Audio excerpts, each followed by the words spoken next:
What is up, everybody, and welcome back to another episode of the Run It Up podcast. I'm your host, Najee Adams. You know I got my guy with me today, fresh cut Sandy in the building. Yes, sir. How you doing, bro?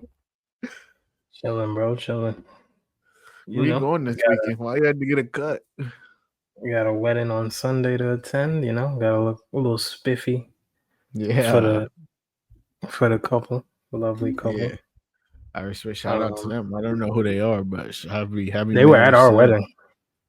What deal? Shout Did out I interact with Harrison and Julie. Huh? Did I interact with them? You remember seeing some big, burly white nigga? I don't. Maybe Julie Harrison sounds familiar. Julie don't really sound familiar. They're very low key. Shout out to them. But yeah, shout out to them. They're not gonna hear this. Well, congratulations, and it's my first time going to a wedding in a long ass time. Like I haven't. Obviously, never been the one that wasn't yours. Yeah. No, the last two that I've gone to, I've been a part of. So it's like being a guest and just chilling sounds fun as hell. It's nice to get out of town for the weekend. Yeah, I went to 3 weddings last year. I was only a part of yours, so shout out. But it's nice to just be a guest. You just get to pull up, drink, have a good time. No pressure. It's just good vibes. You don't gotta say nothing. Just say hello to people. You ain't got no vows, nothing, no speeches. It's cool. You just cooling. It's fire. But yeah, shout out to them. This weekend for me I think it'll be pretty chill. I got work on Saturday.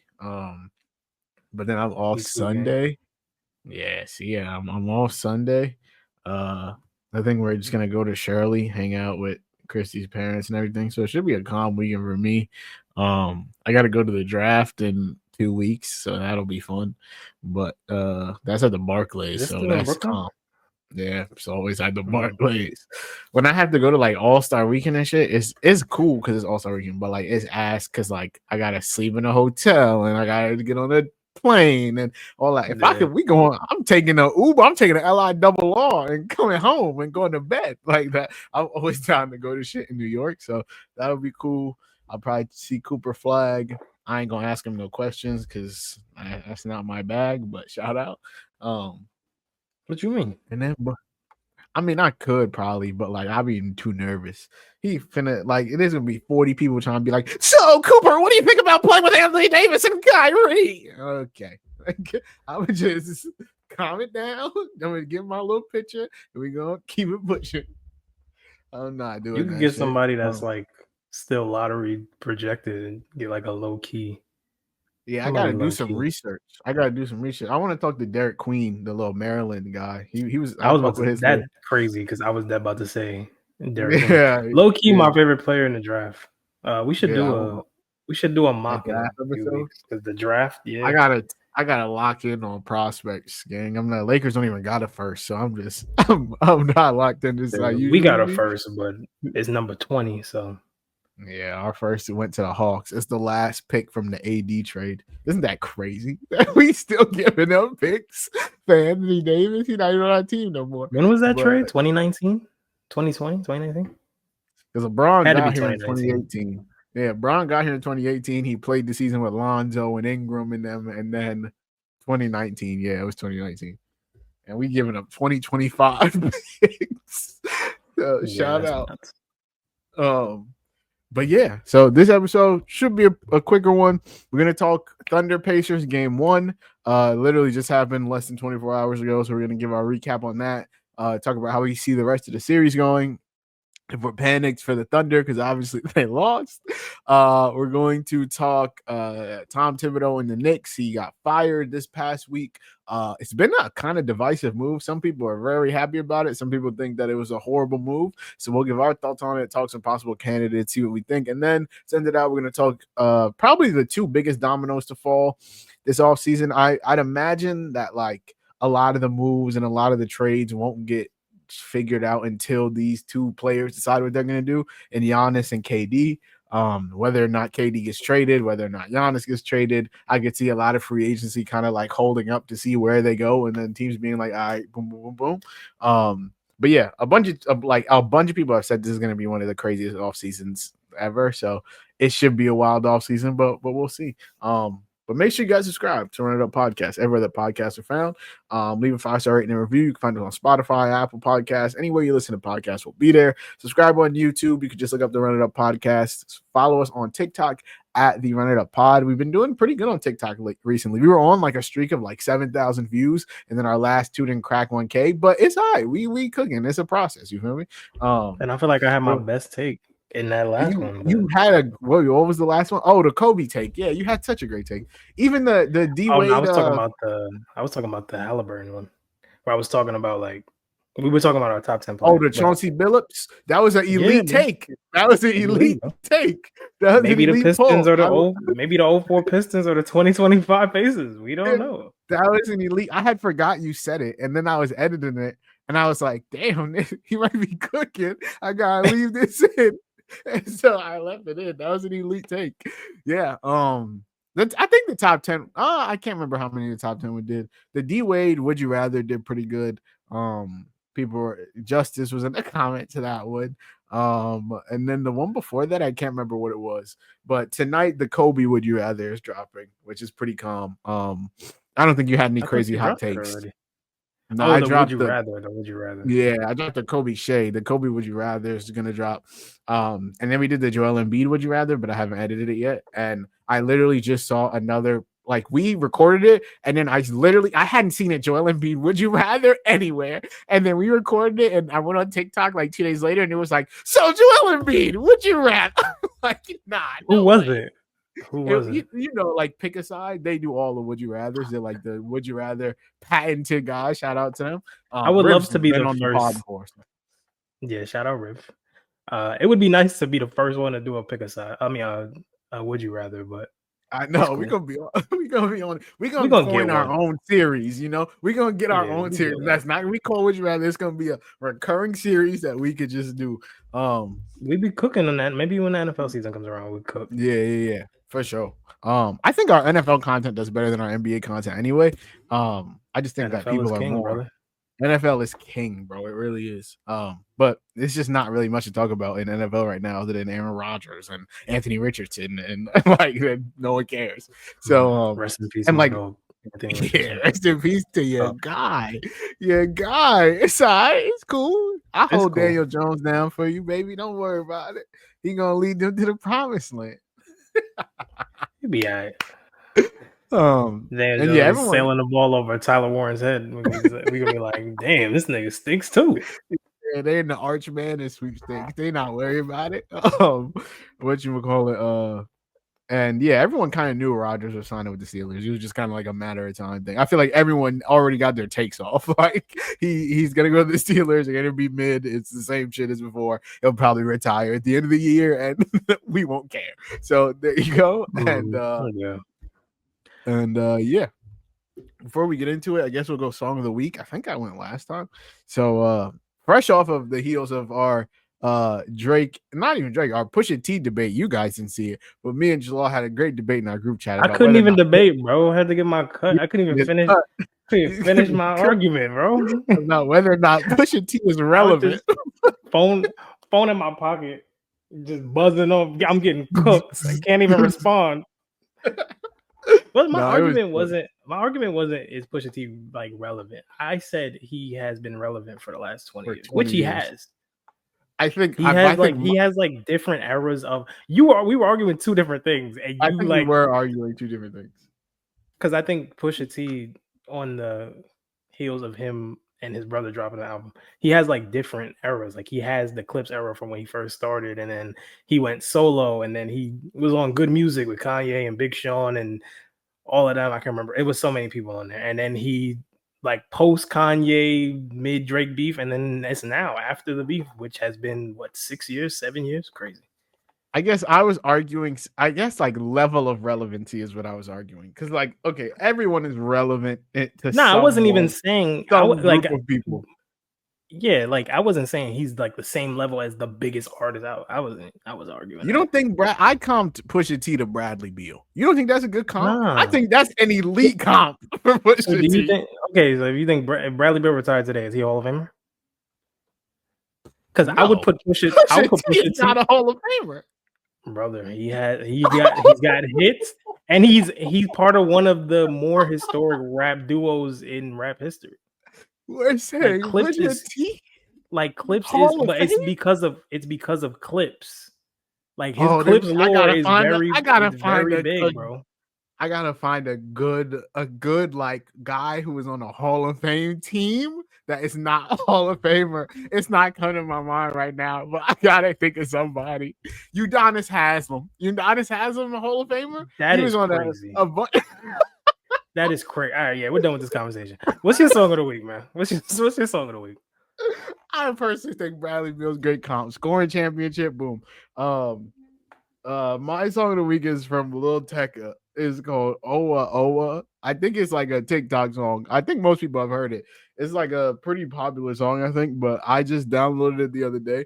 And yeah, it's pretty fire. So shout out to Lil Tecca. I don't know. I think we mentioned him on this pod the other day, but yeah, he's my song of the week. I've used the Lil Tecca song before. Yeah, I think you did. I think that's why we mentioned him. But yeah, what's your song of the week? That was months ago, bro. You straight? It's all a blur, brother. It's all a blur. My song of the week is I was actually teetering between two. Both R&B songs. You know, I like to give you some R&B to listen to, even though you probably don't listen to them. You just hear a little snippet. But I'm gonna go with Leon Thomas. He did drop his deluxe album like a week ago now, almost. Yeah, a week ago today. It's called Heal, and the song off of it is called Party Favors, featuring Big Sean, which I was weary about, and he proved me wrong. I actually like his verse a lot. So shout out Big Sean. His other verse on that deluxe album is hot garbage. Shit is garbage. Wait, what was the name of the song again? Party Favors. Party Favors. Okay, question. Before we get into NBA stuff, because this is a guy that I was thinking about as we were having our debate. Is Pusha T, does he have a greater or worse legacy than Big Sean? Because I would say Big Sean is undoubtedly better than Pusha T, legacy-wise. As a it's like, is Big Sean a Hall of Famer then? Is what I'll ask. Yeah, he would be. Okay. Because he was a Hall of Famer. But they both have their relevant moments. But I think Pusha T shined more in his features because that's what people remember the most. Like they remember his Runaway verse. They remember his feature on other songs and songs with his brother, and they know that him and Pharrell are mad close, and him and Kanye used to be close. So it's kind of like, if you don't like, he doesn't have a huge following. That's the thing. So like, if you don't listen to him, you probably never did. You probably never will. 2 Chainz Hall of Famer? Yes. Right? Easy. Yes. That's yes. easy. He's first. That's damn near first ballot.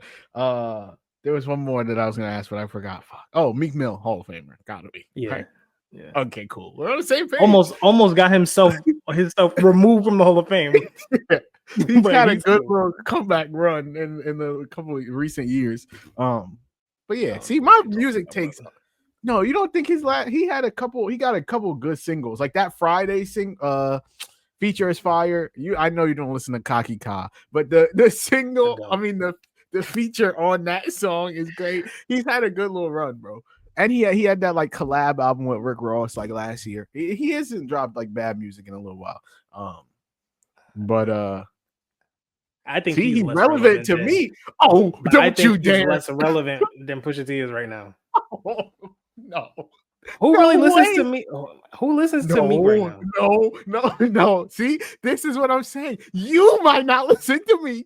I do. But what has he himself put out? He put out a collab album with Rick Ross last year, and it was okay.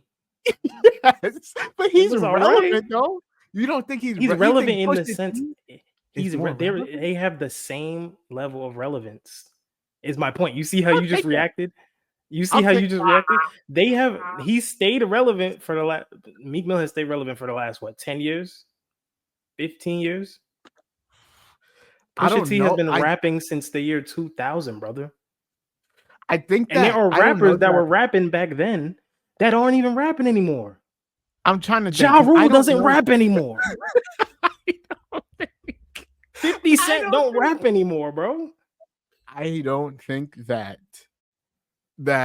I don't know if they're the same level of relevancy. I think what I was arguing was that, like, I think you were putting way too much juice on how big Push or how relevant Pusha T was. Like, I think Meek Mill relevancy peak blows Pusha T relevancy peak out of the water. But Pusha T also has a niche fan base. Like, his appeal is not mainstream. Though. And no, it's not. That's the problem. Because if that limits relevancy. But he's remained relevant in his limitations, I guess. Group of people, though. If you're relevant to a small group of people, you listen to commercial hip hop. Like, you mostly listen to mainstream hip hop.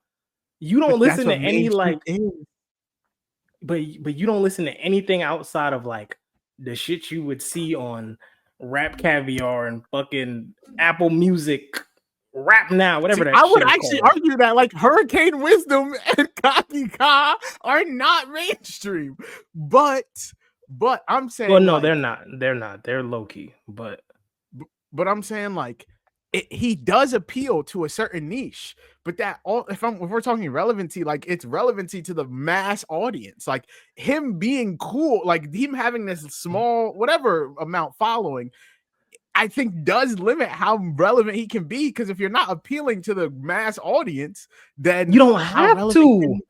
You don't have to. That was my whole argument. No, you don't, because that's not his goal. He doesn't even want to do that. But like, the type of music that's why Drake and Kendrick are so relevant, though, because like they have stuff for everyone to listen to. I would argue, I don't know. I think Kendrick has a good mix of things, because I feel like Kendrick at his core is not like the easiest person to listen to, because he talks about complex topics and all types of stuff. He really gets into his bag. But like Push's bars are, what you said?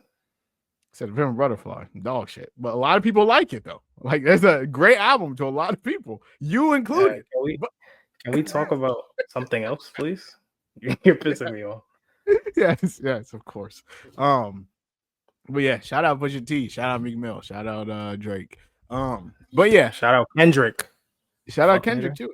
Shout out Kendrick too. Yeah, best rapper not alive, but currently, yeah. Currently, yes, absolutely. And he's got a verse on Pusha T on Clip's new album coming out, so that might actually push it to more relevance, having a verse like that. So we're capitalizing off who? The GOAT. It's not the first time he's had a Kendrick feature. But let's be real, why people listening to that song, man? They listening to that song because I'm saying that's, but you're saying he's using it for clout. He's not using it for clout. Him and Kendrick are cool. Let's be real, brother. Bro, he had a Kendrick verse in 2013. No. I'm sure what's that song? Nostalgia? I'm sure they're cool. One of Kendrick's best verses, by the way. People are we gonna act like people not gonna go through that whole album and people gonna listen to I guarantee that's gonna be the most listened to song. Granted, Kendrick is massive, so it would already be the most listened to song. But we're not gonna act like people aren't listening because of the boy. Okay, that is why. So the another thing I think about, right? So like Nas still makes music, right? And Nas is obviously one of the GOATs. But you don't listen to Nas currently. No. But he's still relevant. I would say he's not relevant. He just made an album 2 years ago? Maybe not in today. Not today. I'm saying over the course of his career. I think we need a different word. I think like I don't know if relevant is the word. It's like I don't know, because like, do you get points for still making music if no one's listening? Like, people are listening. You're not listening. That's what I'm telling you. Not a lot of, like, compared to like 100%, right? I would say like the 100% of people listening is like the Taylor Swifts, the like Drake's, Kendrick's, Billie Eilish's, whatever. Like, maybe like 4% of people are listening to a Nas album, brother. Like, so it's kind of like something you've never seen. Like, we haven't seen in the past a rapper get old and still rap at age 50, 55. Like, Jay-Z hasn't made an album in God knows how long. He's not relevant. He hasn't made an album he hasn't made an album since 2017. You're saying blasphemous shit right now. No, I'm not. What is the last Jay-Z verse we've gotten, bro? I don't know. Is it the one on Khaled's album? Is it the God Did verse? Maybe. Is that the last verse we got? God Did? I guess 2020? But if Jay-Z, but the difference is if Jay-Z dropped the album right now, that shit is selling 100K. Nas was probably selling. Now I have to shut up. 8K? Yo. Not sell first week. Please tell me. I would be shocked if it was more than 30. Brother. How much? Now I gotta look. I'd say like 15, 17, maybe. I don't even know what the name of the album was. I don't even know what it was. His last one did not do well. I didn't even know about that one. But where's the one I'm looking for? King's Disease. Okay, he dropped since 2020. He's dropped 4 albums since 2020. Bro, his fucking last album, Magic 3, sold less than I don't know what that is. I wasn't talking about that. I was not talking about that album. I was talking about the King's Disease series. 16,000, my bad. So they all sold around 50. Well, King's Disease 3 did not, but the first 2 sold around 50. One was 52, the other one was 47. King's Disease 3 is the latest one? Yeah, it sold like 30. 29,000. Come on. Lil Durk was selling 121. That's because like Jay-Z is cracking 70 at least. But it's probably because he hasn't dropped in so long. It's also because like I just think Jay-Z is widely like a lot of people's GOAT, you know, like he's most people's GOAT. So like I don't know that Nas is a lot of people's GOAT. Some people, not mine, some people, not mine. I mean, mine's is Aubrey and then Jay-Z, and then we go from there. But wow, I have the respect to put Jay-Z over my GOAT. That's nuts. Yeah, I mean that. You're nuts, man. I love when we don't talk about sports. You are sick. You're a sick 30 minutes. Sick fuck. Oh, there's got to be something I can put on TikTok from this. This is there has to be something in this 22 minutes that is. Well, no, I don't think you can put it on TikTok because the people that are on TikTok don't listen to Pusha T. Exactly, and there's a bunch of kids. It's a bunch of kids, and people are going to. It doesn't prove sports. Don't you guys talk about fucking basketball? Yeah. These blacks in there hip hop. Yeah, exactly. But all right, sports talk. Thunder Pacers. Thunder lost game 1 to the Pacers. The final score was 111-110. They literally lost by 1 point. They led for the Pacers led for an entirety of 0.3 seconds in the entire game. And it was all that they needed to win. And so I would ask you, Jalal, I think we both said Thunder in 5. I said 6. Oh, you said 6? Oh, great. How do you feel about your prediction? Do you think that this changes anything? What are your thoughts on the game? Just kind of talk to me about how you were feeling after the game last night. Well, I was asleep, brother. I'm not gonna lie to you. These finals games come on pretty late, and I watched the first half, and I felt like Indiana, like I've always said, they do enough to stay in the game. They stick around until the end, and then that's when they make their big run. That's their formula. That's what they've done since round 1. They did it last year as well. And they just attack you from so many different angles that you truly don't know who. Like, there's no one guy you say, okay, if we stop Tyrese Haliburton from scoring, we're good. No, you're not actually, because he can just move the ball around. Obviously, he has his limitations, but like if Siakam goes off, you're cooked. If Siakam's not having a good day and it's a Nembhard day, you're cooked. Or it's a Nesmith day, or a Miles Turner day, or a Ben Mathurin day, or a TJ McConnell day. Like, there's so many different guys that can produce for them. And honestly, like from what I saw, because I tried to watch the highlights, it seemed like a pretty tight game for most of the way. And I don't think either team played particularly well. I just think the Pacers executed very well down the stretch. And My Haliburton take is looking pretty good, brother. I still would not put him top 10. I still wouldn't put him top 10, just so that we're clear. But I do think that he is a star, and my comparison to him was like a Chauncey Billups type player with like shades of Chris Paul, Steve Nash because of how great of a playmaker he is. He's not like an elite scorer, but if he gets hot, he could give you 30. And in crunch time, look, he's proven time and all season, not just postseason, like literally all season, he's been hitting game winners and game winning shots or game tying shots. He's just a clutch player.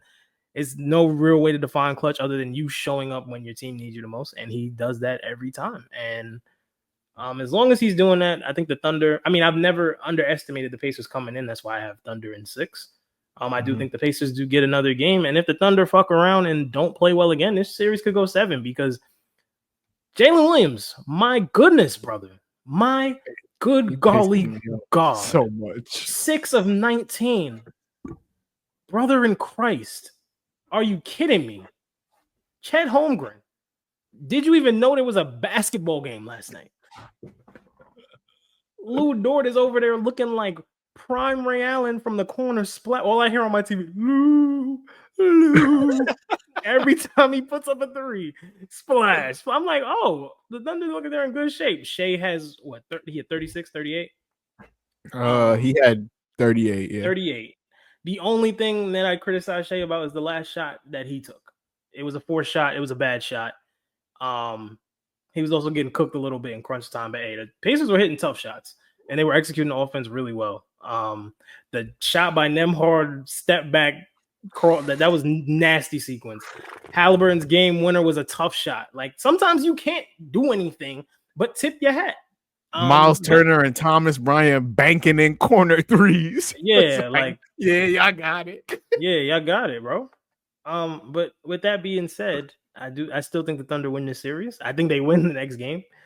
I believe the next game is Sunday, probably Sunday. And from a Thunder perspective, you just had to get better production out of your other guys. That are, you got from the other guys. You need it from your core, your second and third option in Chet and J-Dub. They just were not playing well last night. I thought Caruso played pretty well. I thought Lou Dort played really well. I thought Hartenstein was excellent off the bench. That was one thing that kind of shocked me, changing his starting lineup, bringing in Case and Wallace. He was okay, but Hartenstein came off the bench and gave them a true boost. He was cooking. And there was something I wanted to say, but it's not coming to me. Oh, my experience witnessing the game winner. All right, so I watched the first half, like I said. But, it's about 10 o'clock, 9:30, 10 o'clock. I started to get a little woozy, I got the Z-Quill. Z-Quill is hitting crazy. I'm hearing things. I'm not seeing everything. I'm turned over, so, like, I'm not really looking at the TV. And I'm just hearing, like, random cheers and sound. I'm telling you, bro, in the middle of my sleep, I'm not all the way asleep. Lou. So I'm like, oh, Lou Dort is cooking, right? Like, I can hear all of this going on. Next thing I know, I hear, no good. Pacers with the rebound. And I hear, bang. I'm like, I turn over my shoulder. I see the time left and the score. I was like, in my head, I'm like, yo, what the fuck just happened? And I just turned over and went to bed.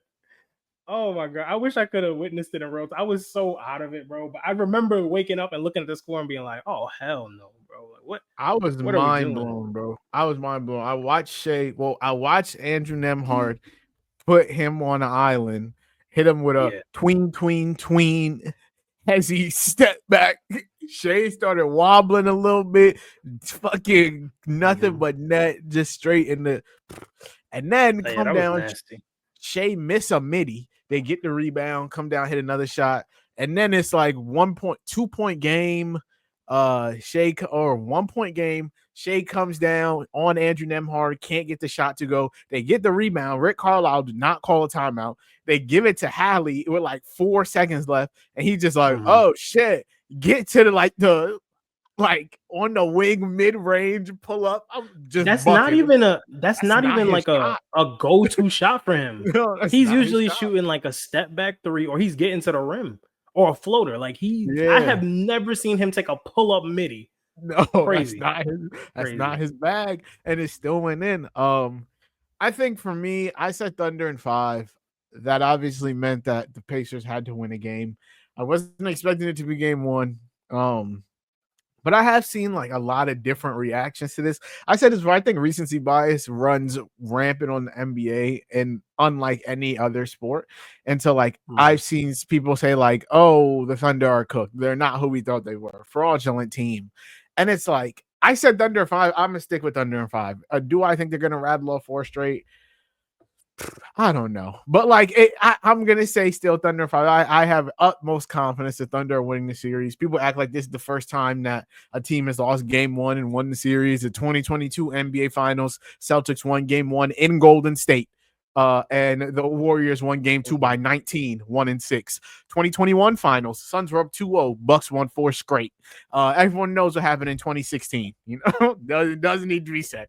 2001 76ers beat the Lakers. Game 1, Lakers 1-5. It's like, you know, like it happens sometimes. Even we look back, the Nuggets beat the Thunder in game 1 in Oklahoma City, and then they came back and they won game 2 by 43. like it happens. This is not the first time we've seen it happen. I think like for both teams, you can look at this game and be like, feel good about it. Obviously, the Thunder feel worse because they lost, but like if I'm the Pacers, I feel like we belong in this series because a lot of people are saying that they don't even belong here. If I'm the Pacers, I feel like, all right, we know we can beat this team. We committed 25 turnovers to their 7. We still won the game. The Pacers committed the 4th least amount of turnovers in the NBA this season and had 25 in this game. Like, odds are they're not committing 25 turnovers for the rest of the series. So like they can take away with that. And the Thunder took 16 more shots than them, and they still found a way to win. If I'm the Thunder, I'm thinking, damn, this is a tough loss. But like, it's not like they haven't been here before. I just said they lost game 1, won game 2 by 43 in a very similar fashion. Like they lost that game 1 and they should have won it because Chet missed the free throws and then they fouled up 3. They ended up like a very weird set of events had to happen for them to lose, and they still came back and rallied back. They also got out rebounded by 17 in this game. They shot sub 40% from the field, and they led for all but 0.3 seconds. So like, I feel good if I'm the Thunder. The Pacers also shot a pretty insane percentage. Like, and they just do this sometimes. Like sometimes they just don't miss. Like you versus the Knicks, they were just knocking shit down. Obi Toppin hit 5 threes. Andrew Nembhard was fucking Steph Curry. Aaron Nesmith hits every big shot. They shot 46% from 3, 47% from the field. But I think all that production came in the second half too. Like the first half, they were turning the ball over an insane amount. Like I think they had most of their turnovers in the first half. So like for them to flip the script like that in the second half.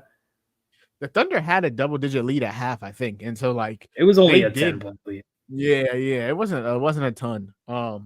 I do think that the Pacers played them well though. Like they found ways to rattle Shea. He took 30 shots. He'd only taken 30 shots 5 times this entire season.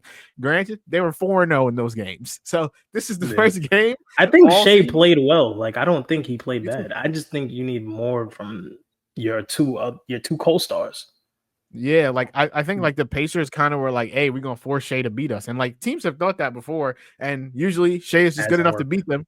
And like when it doesn't work and they switch their game plan to be like, all right, he's busting our ass, we're gonna send 2, we're gonna commit all our defense to help off him. They're the deepest team in basketball, so he gets Jalen Williams going, he gets Chet going, he gets Case and Wallace going, Alex Caruso, Lou Dort, Isaiah Joe. Like those guys just didn't show up tonight. And so I think they probably will moving forward. Like you said, Jalen Williams was fucking horrible. Chet didn't even play 25 minutes. Like they played him off the court. Like he was damn near unplayable. And I think the biggest stat for me, I didn't mean to go you off, my bad. No, go. The biggest stat for me is the disparity in assists. Like the Thunder are usually good spreading the ball around. I don't know if it's just because guys were bricking or they didn't shoot as well as they usually do, but the Pacers had 24 assists to the Thunder's 13. And that's just pretty lopsided, especially when you were the best, second best. These are the 2 best offenses left in the playoffs, ironically. Mm-hmm. So you would expect there to be more ball movement, more guys getting involved.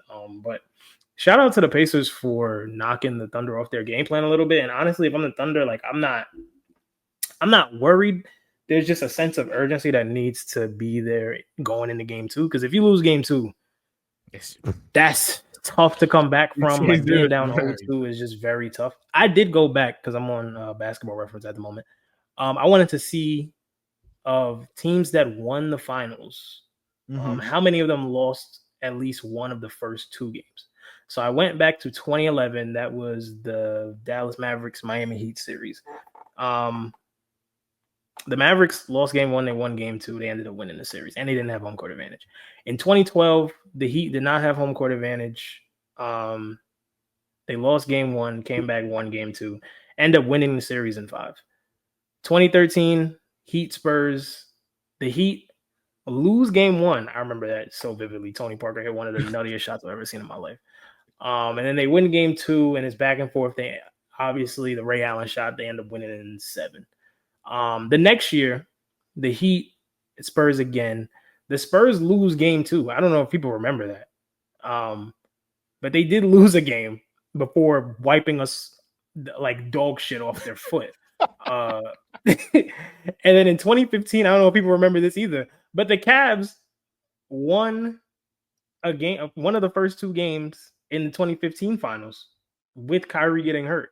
They ended up losing the series, but most teams, like a lot of times, it doesn't really matter the first 2 games as long as it's split. Like if the first 2 games are split going into game 3, it doesn't really tell you the whole story. Like game 3 and to me, the most important games of a series are game 3 and game 5.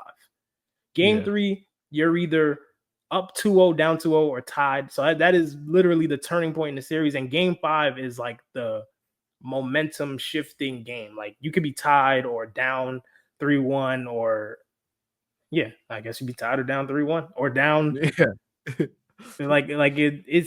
It's either you're in a desperate situation or it's like a situation where you can prove to your team and to the other team like, hey, we're just a little bit better than y'all.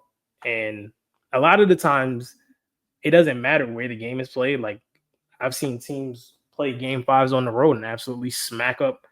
I remember the Cavs smacking up the Warriors in game 5. Also, hot take, the 2016 finals is not as good as you remember. I beg you to go back and look at them scores, my brother.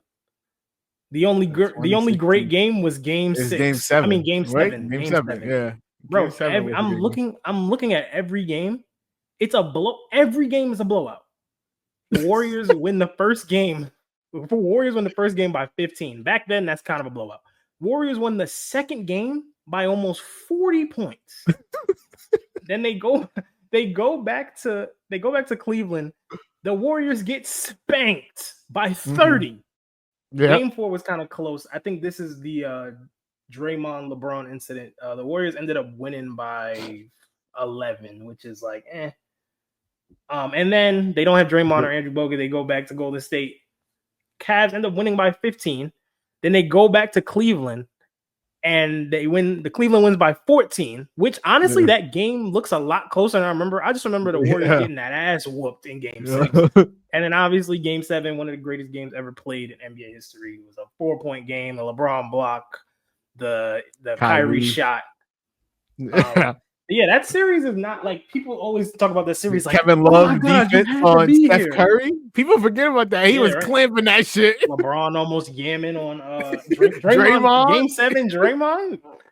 Draymond had like 6 threes, bro. Yeah, that was a crazy game. Yeah. That was a game. That series to me was like totality of the series. It was like game 7 was fantastic. It was amazing. But one of the more I feel like overrated series that I've seen in a while. Like there's been better series and final series at that were better than that one.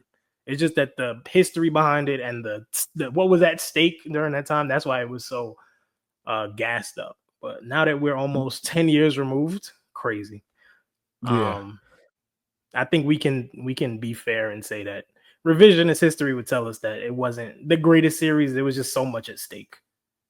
Like the storyline and the drama is what made that series. Yeah, and like the Thunder had just blown a 3-1 lead. Like everyone was thought that they had gone 73-9, and they had like got to the Thunder, and their season was supposed to be over. It was like they lost to the Thunder. The Thunder were smoking them, bro. Smoking them. Smoking them. The season doesn't matter because they lose to the Thunder. We're getting the KD Bron finals. KD's gonna get his revenge. All of that shit. That's what we were saying. And then all of a sudden they blow the 3-1 lead. And then it's like, oh shit, they go up 3-1, and we're like, oh, it doesn't matter. Greatest team, greatest season in NBA history, all of that shit. And then they're the butt of everyone's jokes. Worst comeback, like giving up the craziest comeback in NBA history. Only team to ever do it. Like people don't even give a fuck about the 73-9 because they're the team that gave up the 3-1 lead. So it's crazy. I feel like people also diminish Steph Curry's regular season because of the finals. Yeah, like he had one of the best regular seasons you'll ever see from anyone, and everybody's like, well, he got to the finals and it's the. Do you could you think about like what's the best final series you've seen? I was thinking about it as you were talking, and I have them pulled up. The Maverick Celtics was mid, Nuggets Heat was mid, Warrior Celtics was mid, Suns Bucks mid. Suns Bucks was kind of fire, bro. Suns Bucks was good. I'm not gonna lie, it had some iconic moments, like the Drew Holiday steal, the lob to Giannis scoring 50 in game. Was that 6? Game 6. Yeah, Devin Booker had a 40-point game. Chris Middleton had a 40-point game. Like they were hooping, bro. Horrible. I'm not gonna lie. Lakers Heat wasn't bad either. And Lakers Heat was a good series. Traumatic for me. We blew y'all out in the last game, but before that, it was elite. It was Jimmy going toe to toe. It was good hoop. That series was fire. That series was fire. Raptors Warriors was horrible because the Warriors just broke down. Warriors swept the Cavs. 2018 to 2017. We can skip those. Them shit were terrible. That's over. Obviously, 2016 was elite. Warriors Cavs 1 was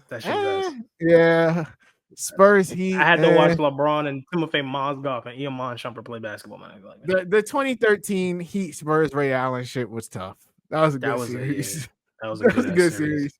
That might be the best one I've seen. They was rolling out the Spurs trophies and shit like that. That's tough. That was sick. Lakers Celtics from 2010. Lakers Celtics 2010. Let me look at the scores. I feel like that was a good hoop. If I remember, that's the first year that I started watching basketball. So, what's crazy is in this series, the Lakers won game 1. Wow, the Lakers had game 1. No way. Then we went 7. Did I click the right one? Oh, I'm thinking about 2008. I'm thinking about 2008. Yeah. Lakers had home court advantage. I'm like, wait, what? Yeah, they definitely. Yeah, we won game 1, lost game 2, won game 3, lost 4 and 5. So it was what 2-2, and then it was 3-2. Damn, we was down 2-3. 3-2 Celtics. Because I remember. Because I remember. Wait, hold on. 1, 2. It was 2-3. Because they won 2, 4, and 5.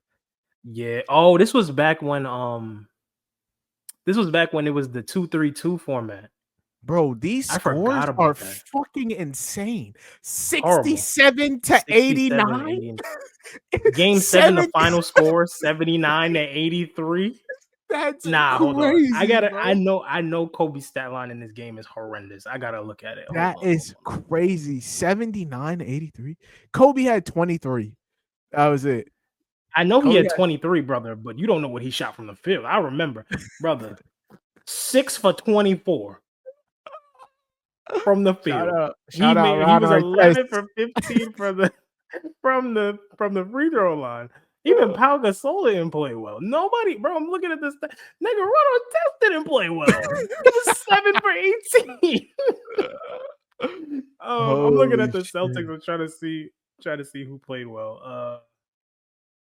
Paul Pierce played pretty. No, he didn't. Nobody shot well, bro. Hey, Kobe scored 10 of his 23 in the fourth. Come on, back-to-back Finals MVPs. Come on.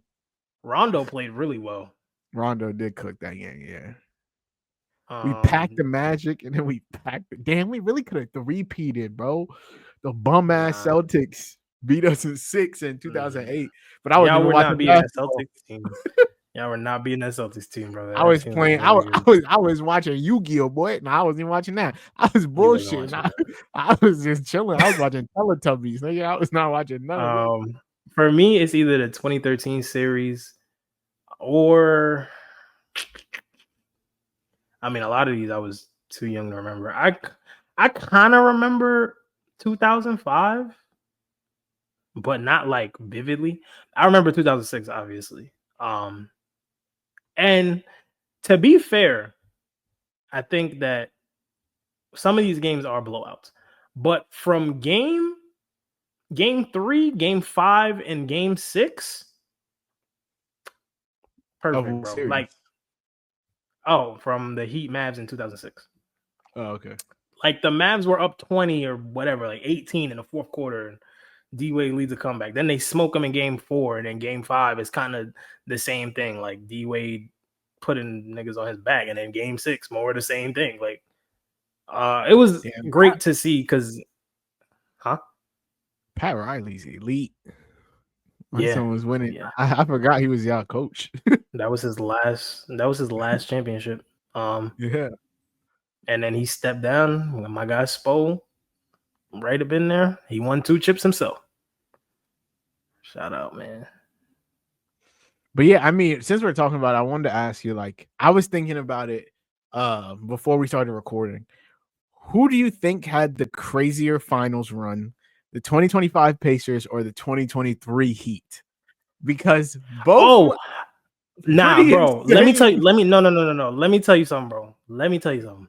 The Pacers did not have to play a play-in game, bro. They did not have to.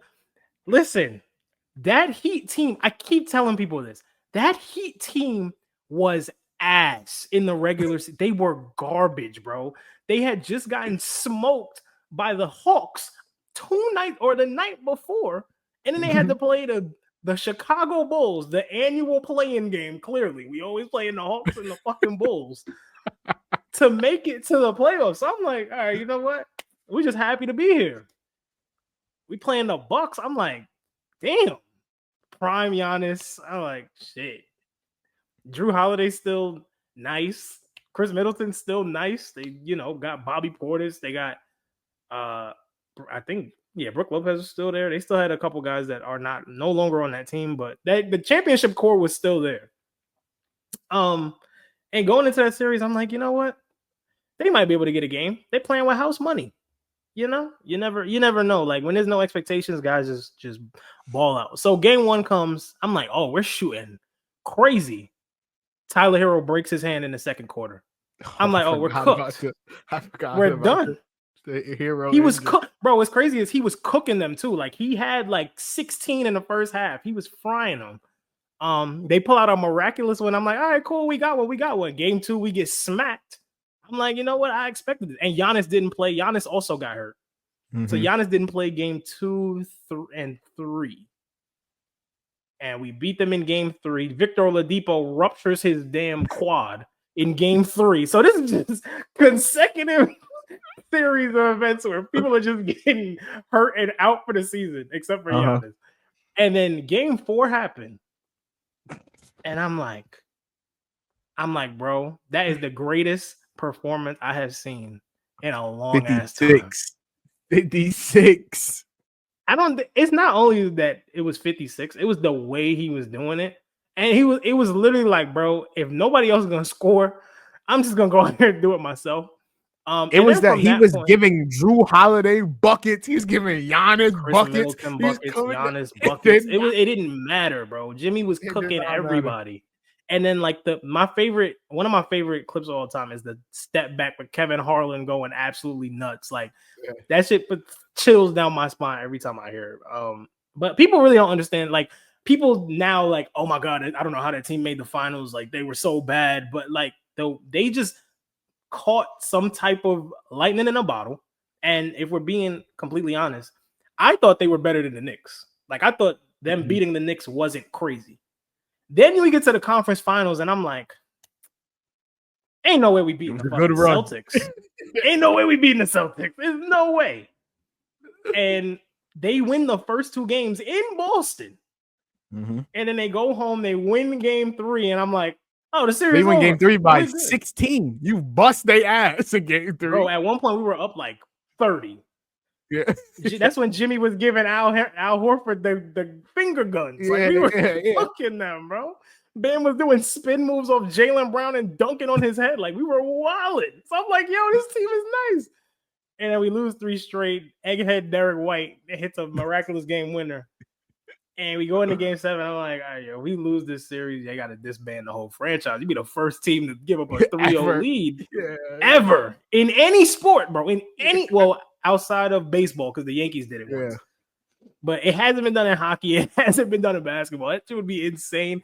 And you would be looked at as like the sorriest franchise. Like, nigga, you played on a team that did something that never done. The way people talk about the Warriors, it would be way worse. Way worse. Especially because he had that playoff Jimmy shit was cooking. It's like, all right, if you we need to get us a game, brother. Like, and he had 2 great games in the first 2 games, and then he kind of tailed off because Josh Hart wanted to karate kick him in his fucking ankle. But hey, we keep it pushing. Get to the finals. At this point, I'm like, anything is possible. And of course, anything is not possible because Nikola Jokic just whooped our ass. Jamal Murray whooped our ass. They both had 30-point triple doubles at some point in the series. But the fact that they even got there, bro, was kind of crazy. Like, to me, the Pacers were a sleeper, but they weren't like, there's no way the Pacers make the finals. Like, it was, if I don't think anybody saw them beating the Cavs, but once they beat the Cavs, it was like, oh shit, they might make the finals. Like, there was still doubt in like the Heat playing the Celtics, and like even throughout that entire series, like, oh shit, they might blow a 3-0 lead. But I'm not trying to undermine what the Pacers are doing. It's been a fantastic run. I would compare their run more to like what the Mavs did in 2011. If they were able to beat this Thunder team, yeah, we can have that conversation for sure.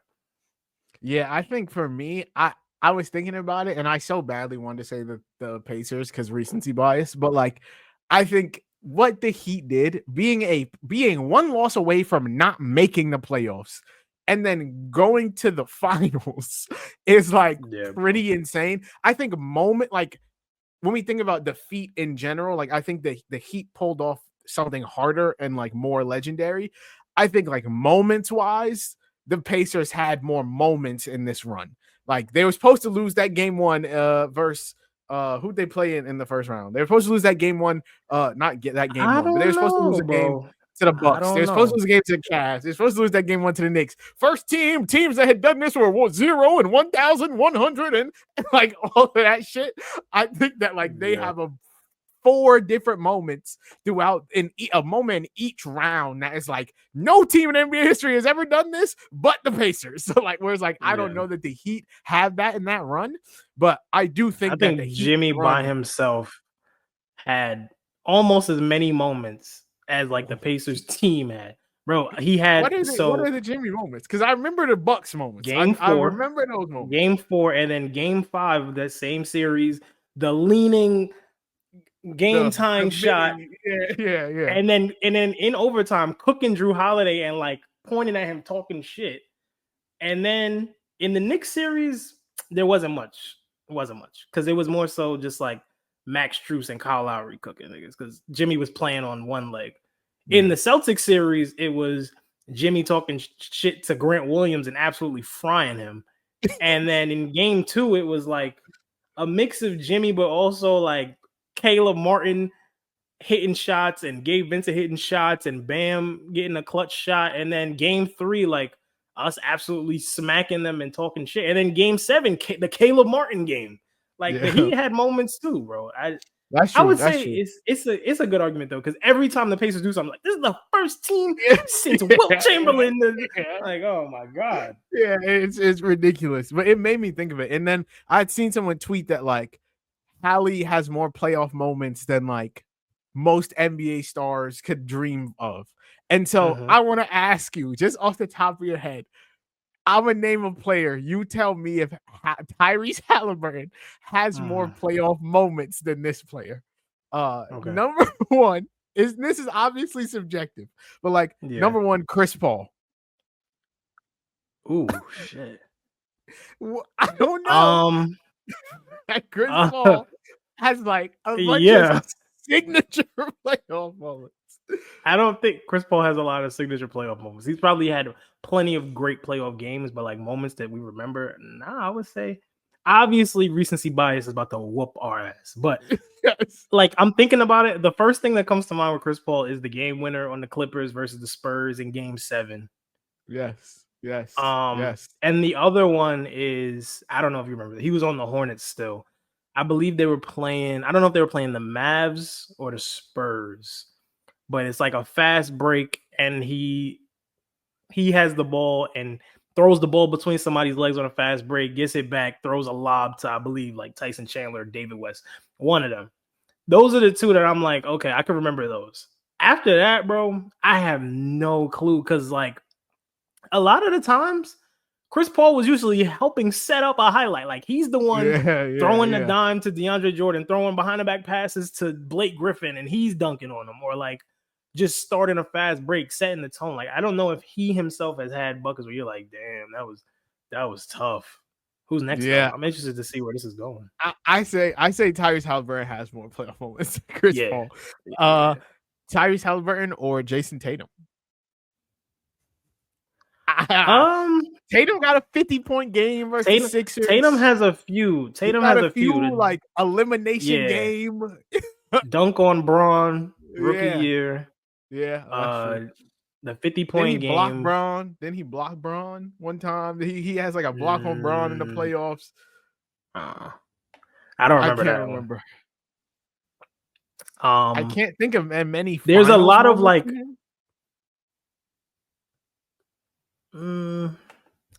We did it. Other than that, I would say total moments he probably has like 2 or 3, but Hallie this playoff run has like 5.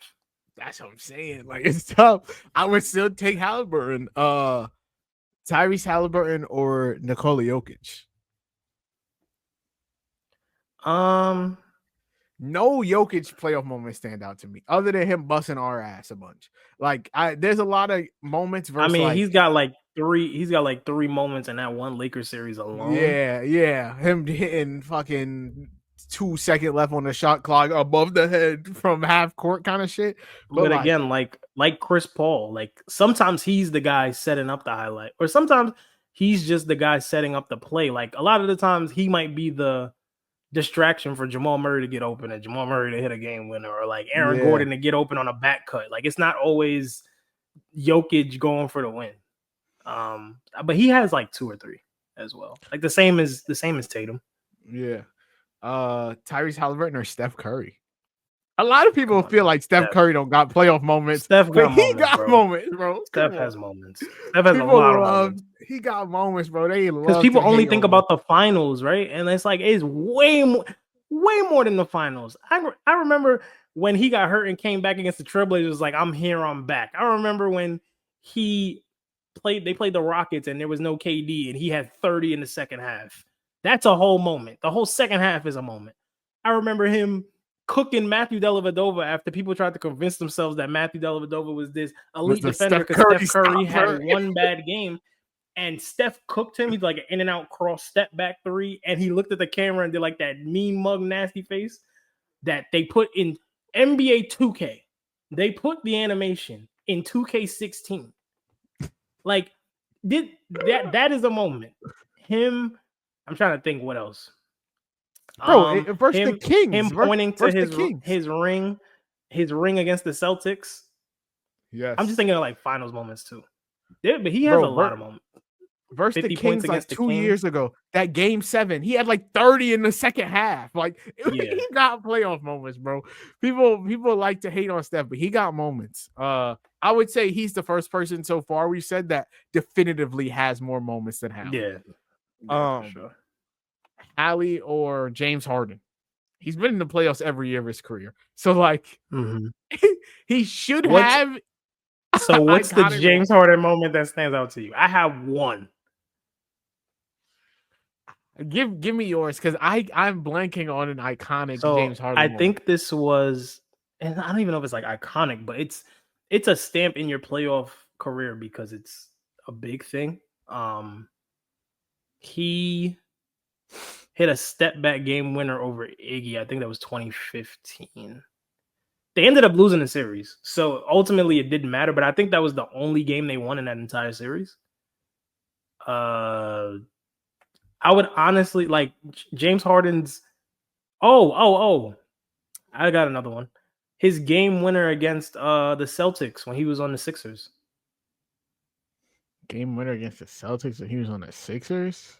Mm-hmm. They were on the road. He had like 40. I'm finna look it up. Harden game winner versus, you said Sixers? Yeah. He had 42. Yeah, I'm seeing it. Yeah, and he had a game winner. I gotta look at the clip when we get off the pod, but I didn't remember it. But even still, he's made the playoffs every year of his career, and we having trouble pinpointing. Yeah, no, he probably only has like 2. Yeah, like I'd probably say Hallie has more playoff moments than James Harden. Russell Westbrook. For me, the one that stands out is the fast break versus the Lakers. I can't remember what year that is, where he like throws it up. It's the and one on the fast break. He throws it up and goes in, and the whole fucking crowd explodes. And he's like, that shit is. I have another. That's iconic. We got past it, but I remember this is another Harden one. This is when he was on OKC. He hit like a step back 3 over. It was like Manu or Tony Parker. I can't remember, but it was like a big ass shot because they were on the brink of getting to the finals. It was like game 5 or game 6. And it was a clutch ass shot. Maybe one of the most clutch shots he's ever hit in high leverage situations. So I got to give him that one too. So I'll say James Harden has 3. Russ, that one you just mentioned. Honestly,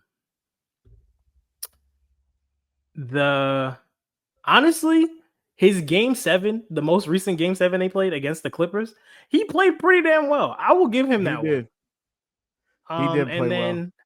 I'm trying to. He scored 40 in the final. They lost. So I don't know if this counts as a moment, but he did score 40 in the finals at the age of like 22, 23. That's pretty insane. Against the big 3 Miami Heat. But would you say he has more playoff moments than Hallie? No. It's crazy. What we're saying is, but Russell Westbrook hasn't had like. Oh wait, hold on. There's more. There's way more. He has like a shared moment with Paul George when they both had 40 against the Jazz one year.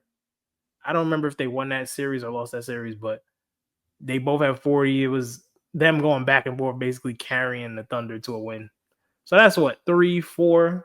Hallie, we're gonna say Hallie has 5. Like it's pretty close. Yeah, I think Russ probably has a 5th moment that I'm not thinking about. Maybe like him cooking Dame before Dame cooked him, or him getting a win against the Rockets, his MVP season where I don't even remember how they won. But like the Dame shit got me remembering, because they was going they was talking heavy shit. Talking crazy shit, yeah. Oh, it got overshadowed by that shot, but Russ, the game that they won, Russ was talking nuts. Yeah. A lot of people, this one I think is clear, but Tyrese Haliburton or Kevin Durant? Kevin Durant. I think KD easy. People like to act like KD don't got no moments. KD got some fucking playoff moments. Bro, outside of the first 2 moments I think of is the pull-up 3 on Braun. That shit. Not even, bro. His first like big playoff moment was against the Mavs. He had a game winner against the Mavs over Sean Marion. It's one of the most insane shots you'll ever see, bro. He just threw it up, and it's just because his arms is longer than everybody else's that he was able to hit the shot. Him dunking on, I don't know if it was Tyson Chandler or whoever the Mavs big was in 2011, but dunking on somebody, and he got like pushed up in the air while attempting the dunk, so he had to basically throw that shit in. You got, in the finals, his first time, he didn't really have anything iconic. No. The fucking fall away shot in the corner against the Grizzlies, the 4-point play. Yes. Tough. Oh my God. Bro. I just remember that. Yeah, that is. Oh my God. He got some crazy shit. He has more, and then the Golden State shit. Like he's got the 50-point game in Brooklyn, even though his foot was on the line. Like, did he have a 50-point triple double or some shit like that? I don't remember. It might have been a 50-point triple double. But that moment alone, getting foot on the line, the one that always comes to mind for me is the one I mentioned, the 2017 finals, gets the rebound. Yeah. They down 2, come up the court, pull up 3 on Braun to go up 3-0. And then that next year, it happened in 2018, he called the ISO, then called for the screen. He switched Braun pussy, switches off of him for Rodney Hood to guard him. And KD says, oh, cool. Up 6. Another one I have is when he said, "You know who I am." Yes, yeah. When he cooked Pat Bev, and he was after the game. He's like, "You know who I am." In the press conference, talking about, it's KD. You think we ain't trying? Like, oh my God. Exactly.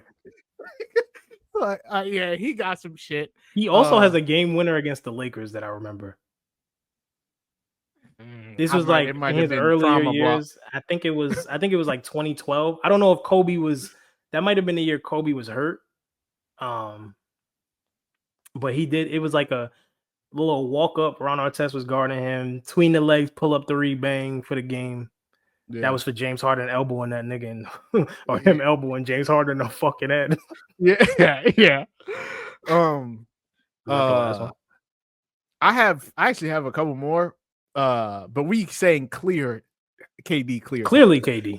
Clearly KD. Tyrese Haliburton playoff moments or Paul George, Pacers legends. I'm saying Hallie, but PG got some shit in the Eastern Conference Finals. I just don't think that it's like enough to beat Tyrese Haliburton at this point. He has the dunk on Birdman. Yeah, it's Birdman dunk. And what else? I don't remember like plays. I just remember like games of him going like. Well, you know what? That was the same. Oh wait, okay. Yeah, he has like 2 moments in that same game, like the pull up, tough shot over Braun, and then dunking on Birdman. Then next year he hit like a game. It wasn't a game winning shot, but it was to take the lead, and then Braun hit a game winner right after him. Tough. Yeah. Because he did hit a tough ass shot.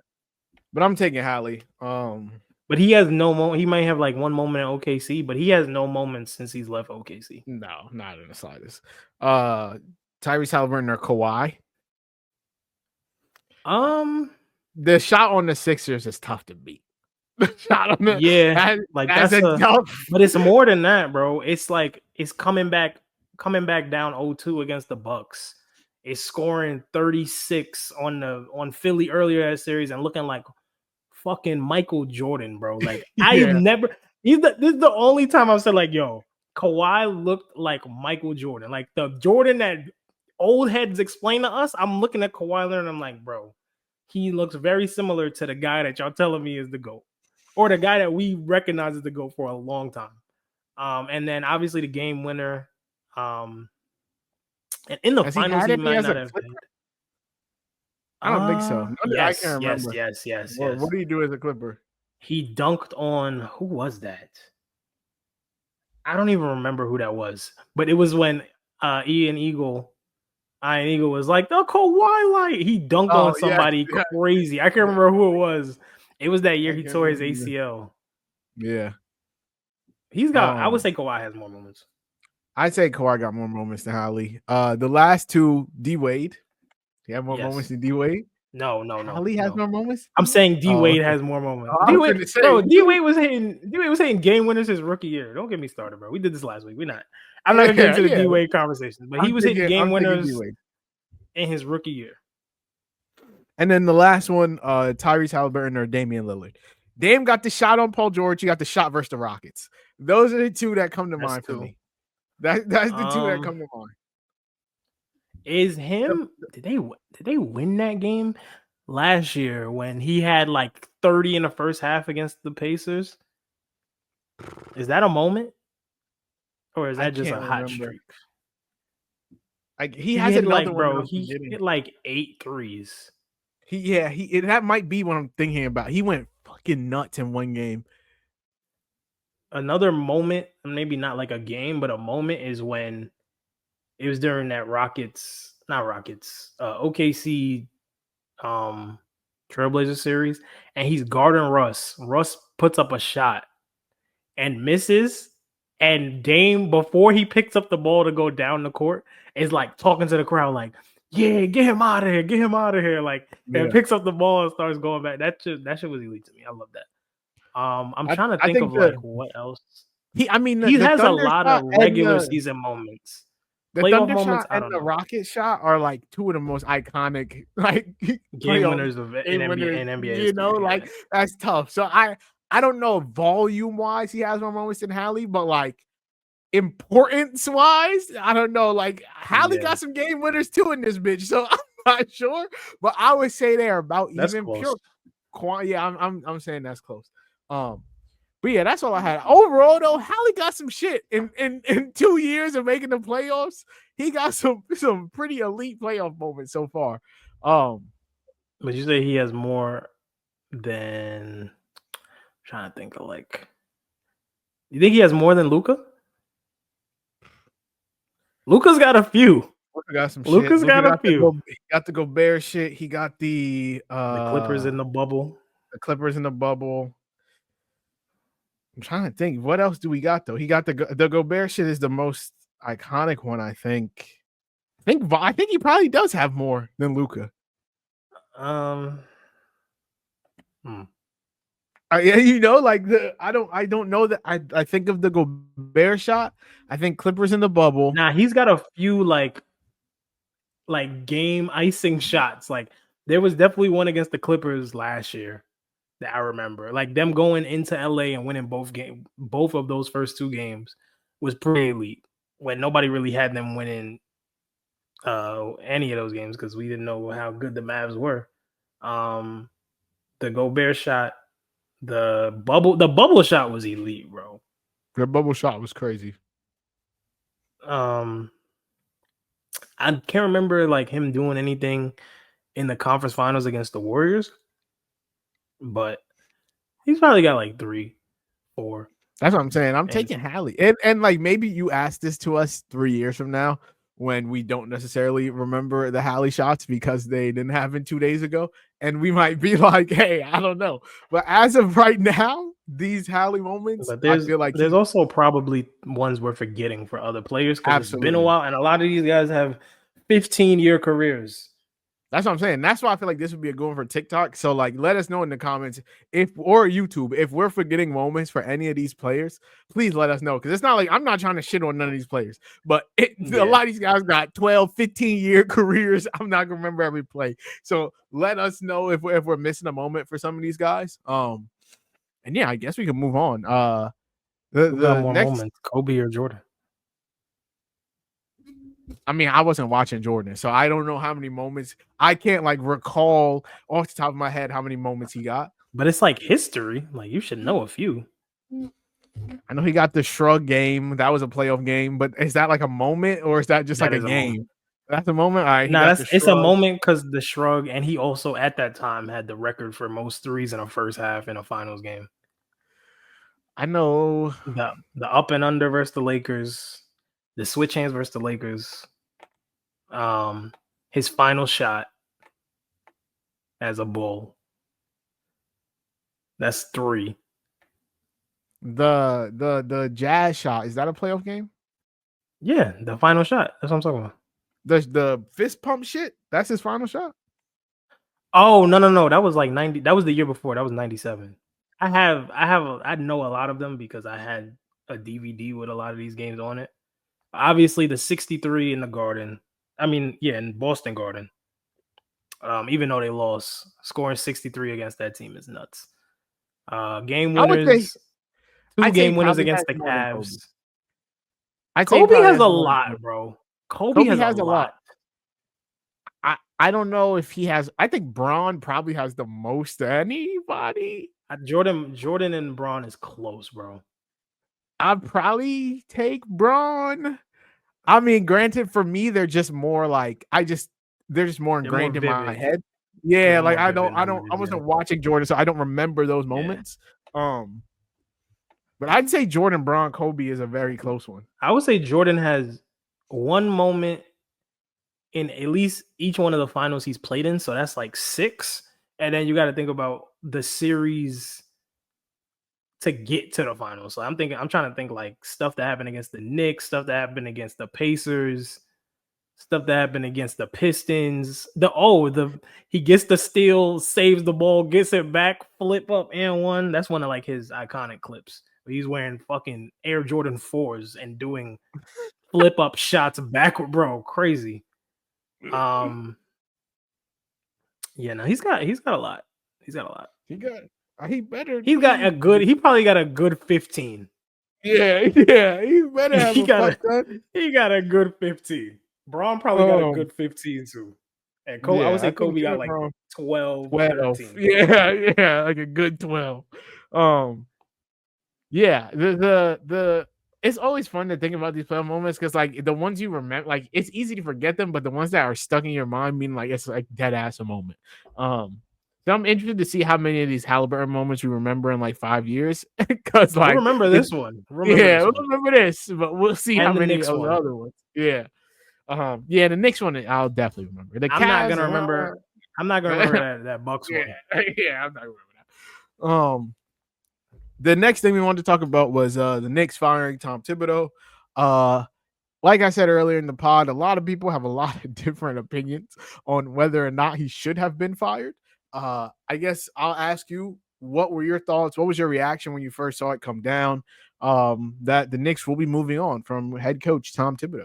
Do you think it was the right move or not?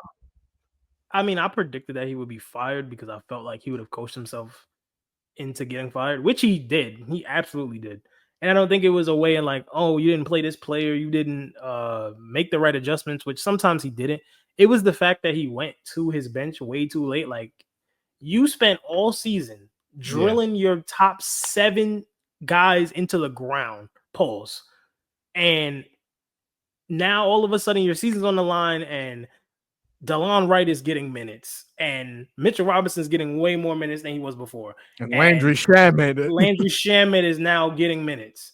Where was this in the middle of the season? Like, I'm thinking, I remember they drafted Tyler Kolek from Marquette. And I'm like, oh, that's a nice little backup point guard they could have. You know, like Campaign might not do much. I don't think Campaign's that great of a player at this stage in his career. He was decent for a few years, but overall, not that great for what the Knicks need. Why not put the young guy in the game in the middle of the regular season so that when the playoffs come around, he can be ready? Like, a lot of coaches don't. Like, Mike Malone doesn't do it either. That's kind of why he got fired. Ime Udoka, Eric Spoelstra sometimes, Rick Carlisle, Mark Daigneault are guys that trust their young players. And I feel like you have to just use what you're given. Like, Eric Spoelstra has been given some of the worst rosters I've seen in quite some time. And he's able to at least make them feel like, hey, guys, if we make the playoffs, I don't know, we can make a run here. Yeah. Like, he had a team with Goran Dragic and Dion Waiters and James Johnson and Hassan Whiteside go 41-41. Like, you have one of talent-wise, you have maybe the best starting 5 in the East, top to bottom. Like, if we're just talking about individual talent of each of those players, they probably have the best starting 5 for individual talent for every player. As a group, maybe not, because but like, we didn't, their strengths were not maximized. Like, Cat did not take a lot of shots in the playoffs compared to the regular season. It was Jalen Brunson ball or die. And that works when it works, but when it doesn't, like, OG might touch the ball and look like somebody in Space Jam is getting his powers taken because he doesn't know what it's like to touch the ball. Mikal Bridges had great games against the Celtics. He had a few good games against the Pistons. But overall, like, I also feel like he was phased out of the offense. And Mitchell Robinson was brought in to be like a defensive presence because Cat was getting cooked. And honestly, he helped out their offense when he helped out their defense because they were getting so many offensive rebounds. All in all, I say that to say We know Tom Thibodeau is a very stubborn coach. He has had the same issue since 2011, and we've been saying this for now 14 years, and I can't believe that the sentence just came out of my mouth. We are fucking old, but we've seen the result of this. Like, we've seen what happened to Derrick Rose, unfortunately.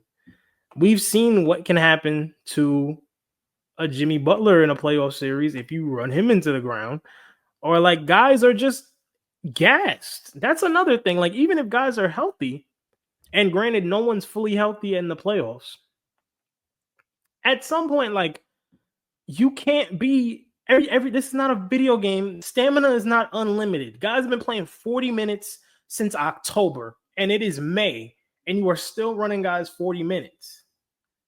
You're supposed to, I feel like you're supposed to ramp people up into the playoffs so that they are ready for it when it gets here. Not, oh, I played 40 minutes before, so I could play 40 minutes. I played 40 minutes in January. I could play 40 minutes in May. That is not how that works. Not when it's happening every night. Shit, I played 40 minutes in November. Come June, I'm going to be playing 40 minutes still. Everybody's not LeBron James. I'm sorry to break it to you. Everybody's not Michael Jordan. I'm so sorry. Everybody's not a freak athlete. Everybody's not Giannis. Like, some of these guys can do it, but everybody cannot do it. And the Knicks don't have one of those once-in-a-lifetime athletes that can just play the whole game and maybe come out for a minute and a half and act like nothing's happened. Yeah, I think I see both sides of it. Like, I get why people feel like, whoa, Thibs. So he's been their coach for 5 years. They made the playoffs for the 5 years. They went first round exit his first year, didn't make it a second year, semis, conference finals.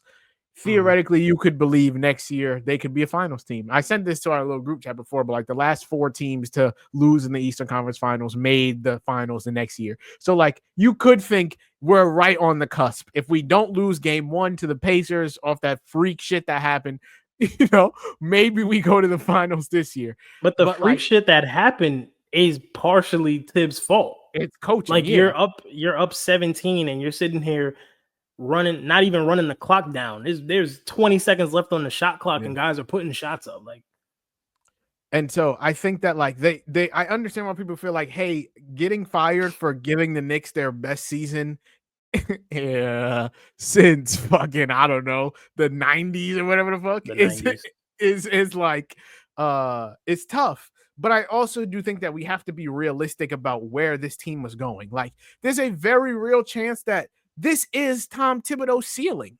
Like, this is his ceiling as a coach. He can get you to the Eastern Conference Finals. He can build you a culture. Because I do think he did a lot of great shit in building the Knicks culture. Because when he got there, I don't think they had one. And now I do think that there is some sort of pride in being a Knicks fan of like, we play hard, we fucking play our 40 minutes a night. It don't matter if it's June or if it's fucking October. We're gonna play our best players, and we're gonna be a tough out.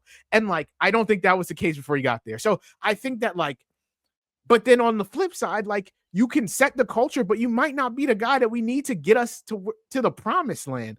And I think that that's fair to go out there. Cause like we can talk about Tom Thibodeau. Like, yeah, he's been a coach for a long time. He has a negative playoff record in his career. Like he's 48-55 playoff record. And so, like, I also don't want to sit here and talk about Tom Thibodeau like he's this all-time great head coach. He's cool. He's a good coach. He's a good coach. Yeah, he can give you he can raise your floor. But I think your ceiling is capped as a Tom Thibodeau-led team. And I think a lot of things are going to change for the Knicks this summer. I do. I think, like, or maybe not, but they're going to consider a lot of changes. Like, I think that Cat ain't as safe as it might seem. I don't know if Mikal and OG are as safe as it might seem. I think Brunson's probably the only untouchable player on that team. They're now going to have to find a new head coach who, this ain't his team. This team that the head coach is bringing in, he didn't ask for these players. So I'm sure that they're going to want to, you know, move some guys around if they to fit the vision of what their next head coach sees. So I get wanting to move on from Thibs and kind of start a new era. And when you look at like candidates, I think that like finding a head coach in basketball, or like trying to project what a head coach in basketball will be when they haven't been a head coach before is very difficult. Like, I think in the NFL in general, bro. In the NFL, though, you have some sort of like, if I go to the best offense and I take their offensive coordinator, even if he doesn't call the plays, I know that he has some input in this being a great offense. In the NBA, it's like, well, I think that's a little misinformed because amongst coaching staffs, guys know who does what. Like when you're the associate head coach or you're the head assistant coach in a coaching staff, like you probably have great input in what the head coach does. So if you're on a coaching staff that is constantly getting to the playoffs and you're under a great coach, historically great coach, you'll be in high consideration. That's why guys get pulled from the Celtics and the Cavs and the Rockets and the Heat and the Clippers. Like under all these great coaching staffs are other great prospects. And I think it's hard to find a coach in general. Like you could hire one of the more prestige coaches in the league and it might not work out. Like the Knicks hired Phil Jackson like 10 years ago and it was garbage. Like he didn't do anything. Well, they hired him as a GM or like a president, but then they hire like Derek Fisher, who like people thought because he was under Phil Jackson, he like was gonna change the trajectory of the Knicks franchise, and they end up having to draft Porzingis the very next year. And Carmelo's like, "Yo, I don't know how much longer I can do this, bro. Like this team sucks." So yeah, it's just all about like, honestly, you got to get a little bit lucky. But I think the Knicks are fortunate in the fact that there's some good coaches out there that already have playoff experience coaching and already have good coaching experience. Like Mike Brown has coached in the finals before. He's coached in the playoffs plenty of times. Mike Malone has an NBA championship regardless of him just getting fired. Taylor Jenkins, say what you want about him, he's still a really good NBA coach. So there's some guys out there outside of the names that we are just now hearing for the first time. The Johnny O'Briens of the world. And then, of course, there's the college guys like Jay Wright and Dan Hurley. And honestly, I don't think either of them want to coach in the NBA. I don't really think college coaches want to coach in the NBA. Like, it's a completely different game. You can't walk in the locker room and be like, you mother, bro, you're going to get choked out. You can't talk to grown men like that. You can talk to kids like that. Grown men are not taking. That's why, what's his name? Can't remember. Got choked out by Latrell Sprewell in like 2000, whatever. Like you cannot, you got to pick very wisely and you have to know your team. Like if you don't know your personnel, you're obviously going to make the wrong decision. Yeah, I think what I'm saying is that like there isn't really like, it's tough to tell if these like coaches on these good teams are actually good coaches. Whereas like, I think in the NFL, there's like coaching trees. Like, oh, I'm going to take someone from the Shanahan coaching tree. I'm going to take someone from the McVay coaching tree. I'm going to take someone. And like, I don't think that the NBA has those same kind of like, I'm going to take someone from the Pop coaching tree. Like we're not really, that's not happening. Ime Udoka's from Pop coaching tree. And that's what I was going to pivot to is like, I think it's like rare instances that works out. Whereas like, Joe Mazzulla was like he was on like the second bench of the Celtics like coaching staff when Ime Udoka was there. Had Ime Udoka not been freak nasty, Joe Mazzulla probably doesn't become a head coach because Will Hardy was their assistant head coach. He ends up going to the Jazz. Whatchamacallit, and that hasn't worked out great. But cool. Will Hardy, he was a hot coaching prospect, goes to the Jazz. Jazz have been fucking horrible. But like, granted, they've been tanking. So I don't know that Will Hardy's had like a great, go of it so far. I think that they're still pretty high on him as a prospect. But like, Ime Udoka gets freak nasty with the associate, whatever he was doing, and then they're like, "Hey, yo, Joe Mazzulla." They end up finding Joe Mazzulla. He is this great head coach, and so like, I think that there is a lot of like, you could pull someone off any coaching staff, and I think that they have a pretty decent shot. Like, I think that it's just hard to evaluate no matter what coaching staff you're on. If I've never seen you be a head coach, if you're going to be a good head coach, because there's just so many variables when it comes to like an NBA basketball team and how the season goes. And so like when people talk about like Mike Malone, I like Mike Malone. We've also never seen him coach without Nikola Jokic. So like, I don't know. For one of the worst franchises in NBA history. Yeah. He coached the Sacramento Kings with DeMarcus Cousins. And granted, I wouldn't want to coach the Sacramento Kings with DeMarcus Cousins because those teams were putrid. And DeMarcus Cousins was a hothead. Like those teams were not good. And like, it's not like we've seen Mike Malone have a lot of like success outside of having the best player in the world. So like, I don't know that he's going to come to New York and be like, oh yeah, Jalen Brunson, we're leading you to the promised land. isn't part of being a great coach having great players? Like, we never saw Greg Popovich win a championship without Tim Duncan. We never saw Phil Jackson win a but we championship. did see him like sustain multiple dynasties. Whereas like I think comparing Mike Malone to Pop is a little bit OD. No, I'm just saying, like, in the terms of being like a great coach, like, you gotta have a star to be a great coach. You can't coach up a bunch of mighty ducks and think you about to create a dynasty. Like, I think like Pat Riley is probably an anomaly, but he, came up with the Lakers and built the Showtime Lakers, or not built them, but he kind of took them over, and then that helped him propel himself into whatever he became. But I look at like, what team was I thinking about? Oh, Phil Jackson with the Bulls. Like, he didn't win anything without Michael Jordan, and then he didn't win anything without Kobe ever. So like, we can make cases for Mike Malone but like, you need great players to be a great coach. Like, but even never won anything without Jackson, D Wade and Bron. But even with Phil Jackson, but like Spo sustained a level of like he's able to take you just said he's able to take Dion Waiters and fucking Hassan Whiteside and give you a 41 win floor. Whereas like, we're not seeing that out of Mike Malone. Phil Jackson was How do you know though? He wasn't even given the chance. He got fired right before the playoffs. I guess, but like, I don't know that. I just think that like maybe I'm higher on Jokic and what he's doing, because I don't think that it's that difficult. Jokic. But like, he is the best player. He's been the best player in the world for 4 seasons now, and they won 1 chip. So it's like, and they got bounced in the second round. So it's very tough.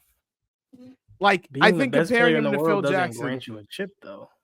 But like, Phil Jackson won with the best player in the world, and then he won 3 with the best player in the world, and then went to a different team, and then I don't know if Kobe was the best player in the world at that time, or Shaq was the best player in the world. But like, regardless, won 3 straight with them, and then like, I think that it's very like, he did some historic shit.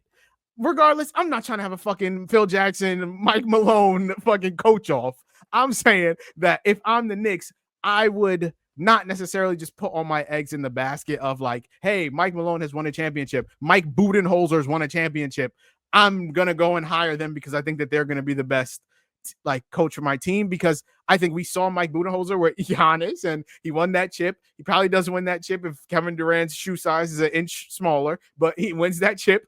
And then we go and they're horrible. And then he goes to the Suns and they're horrible. And now his stock is in the mud. So like, I think that shit can spiral a lot. So I would be, if I'm looking for like a head coach, I would do what the Suns did and like do a very extensive search, and whoever I think is the best candidate, whether it's fucking Mike Malone or somebody we have never heard of, I'm hiring that person and giving them like a 5-year window. Like, it's because all of these coaches get fired in like 2 years when they're not making the playoffs. It's like, it takes time to do that shit. So all I'm saying is that maybe they hire Mike Malone, maybe they don't, but just give me a good extensive head coach search. Don't just hire one because they're the good name, or don't just hire Jay Wright because he coached at Villanova. Like, just give me a good head coach search, and I think the Knicks will be fine because they already have a pretty good roster.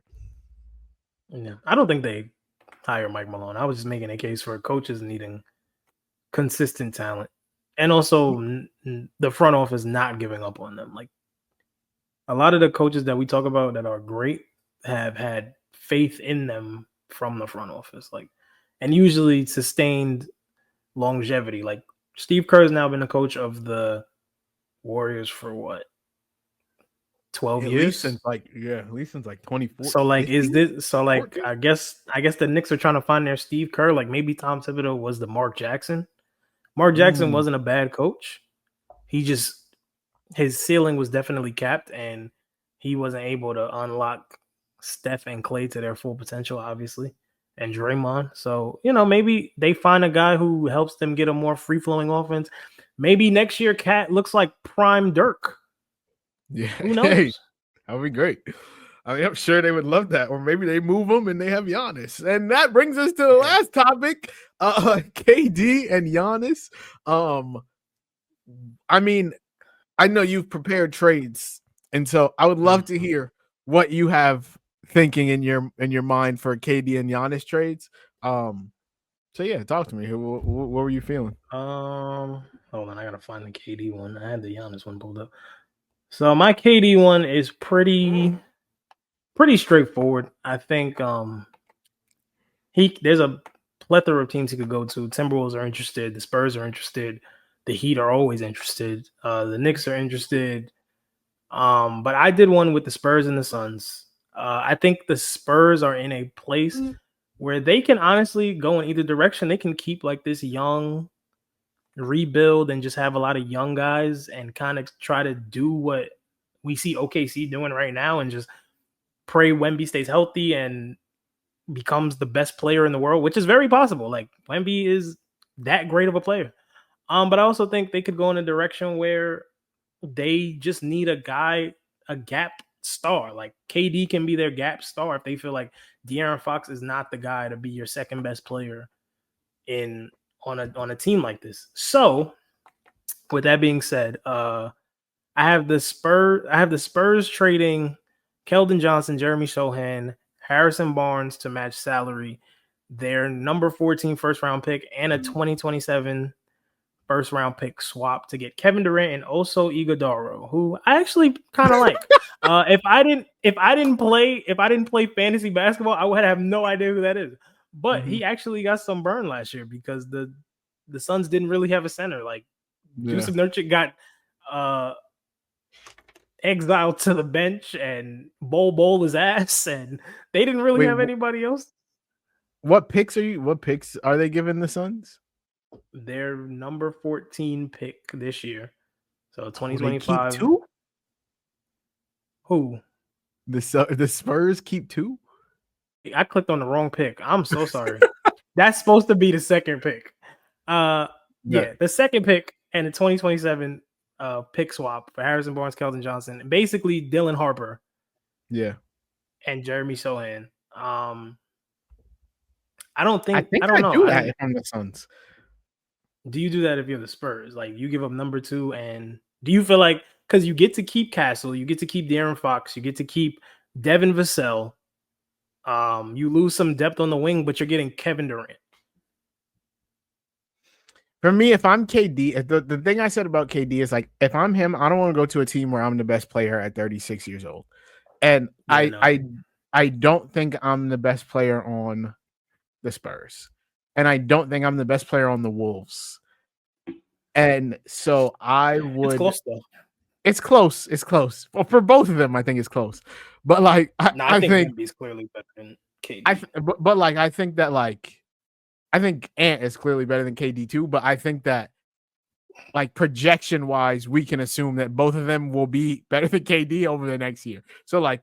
I think those are the two teams that for me, I would probably want to go to. The Knicks, I'm cool off the Knicks, to be honest. And so if I would do it if I was the Spurs, probably yes. Because I know people are like, oh, Dylan Harper and De'Aaron Fox can work together. But it's like, okay, now we have Stephon Castle. Like we have a fuck ton of guards at this point. We have our like if they draft Dylan Harper, I don't feel like they would give De'Aaron Fox an extension. But then, and they didn't even really trade. They didn't trade that. They didn't get that's why. I'm like, they didn't give up much for him. They traded like Trey Jones, and Zach Collins, and did they have Kevin Huerter? No, the Bulls had Kevin Huerter. They really gave up like a second round pick, Zach Collins, and Trey Jones. Like they didn't give up much. And honestly, like. If they go in the next season and De'Aaron Fox is just not what they envisioned, they can say, hey, maybe we can trade De'Aaron Fox or we can let him walk. Like, we don't have to keep De'Aaron Fox. And then you have Dylan Harper, you have Stephon Castle, because even though I think he played well as a point guard, I don't think Stephon Castle is a natural point guard. I think Dylan Harper is more of a lead guard than Castle is. And honestly, like that with Kevin Durant plus Wemby, two young guys on rookie contracts, that can give you some scoring and a little bit of defense, like sign me up. De'Aaron Fox don't play no fucking defense. And if he's not hitting his shots, like he's really a negative. Yeah. But as a third option, he's intriguing. Like third option De'Aaron Fox is what intrigues me for this trade. That's why I did it. I probably do it as both teams. That's probably an accept for me. I'm taking it from the Suns because like I don't know that anyone's giving me a better asset than number 2 for KD at this point. So I'm probably taking it. And if I'm the Spurs, it's like, okay, cool. I do have to give up the second overall pick, but like the odds that I don't know. It's like it depends on what they think their timeline is. Like if they think they can win in the next 2 years, I think KD is going to help you do that better than Dylan Harper.